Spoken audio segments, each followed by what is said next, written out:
5,000 feet up, and for the first time ever, It's good I got an early start this morning. Morgan's staring down an Alaskan monster. Daunting for even a seasoned pilot, the Great Alaska Range is 40 miles of treacherous ice-capped peaks and wind-battered valleys. Got to get a little closer up here and get a better idea whether I'll be able to fly right over the ridges or I'll have to fly the passes. The challenge is choosing the safest route, either up and over or down and through. Mountain flying has the potential for really strong turbulence on even clear, nice days. If you get into some weather, I could put you in a real bad situation. Route finding can be really difficult. So I'm trying to manage that risk and make the safest choice. With no first-hand experience in the range, Morgan's flying into the unknown.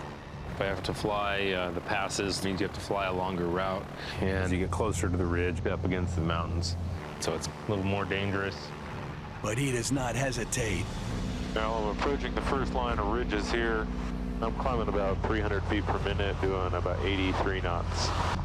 And begins his ascent to go over the top. The clouds are high enough today and the air feels stable. I think I'll be able to just fly direct, which is just a little more straightforward.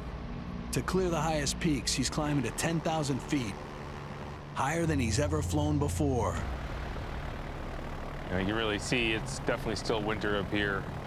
Staying above the mountains should be the safest route, as long as the weather holds. Definitely the air is getting cooler here as we get altitude. Yeah, I'm showing a little bit below freezing now. Only time to turn on some heat in this thing. Morgan's first trip through the range.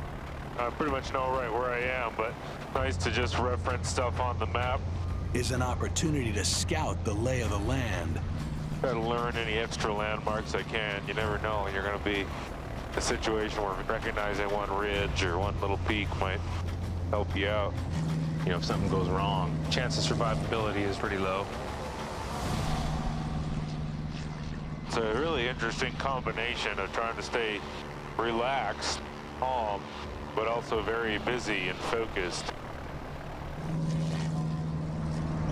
Woohoo! A little rough up here. Oh no, where'd the hell that come from? There's definitely clouds coming in real quick now. That's not too good. Can't see very far ahead. I think I have to descend and see what it's like in the pass. Descending into the pass in search of clear air, the lightweight plane is now at the mercy of the shifting winds. It's a pretty narrow pass, so I need to be really aware of any kind of potential wind activity as I approach it.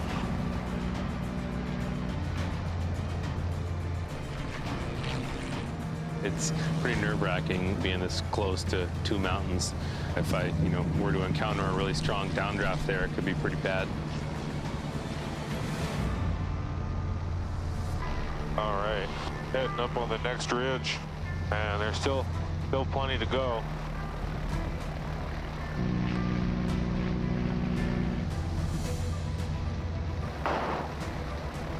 Gotta remember to breathe here.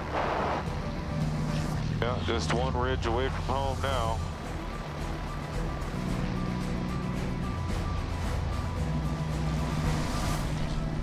Okay, just crossed the last ridge, and I'm dropping down a tributary here into our river valley. I'm getting pumped up for the landing at our place, but the closer I get, the more I start to get a little low-grade adrenaline rush. Our runway is pretty short. It's got some obstacles on the ends. Requires me to have all my ducks in a row. Morgan and Margaret spent the last 6 months clearing a 1,200-foot dirt runway, but it's never been tested. I'm coming in, getting in closer. All right, the homestead is in sight.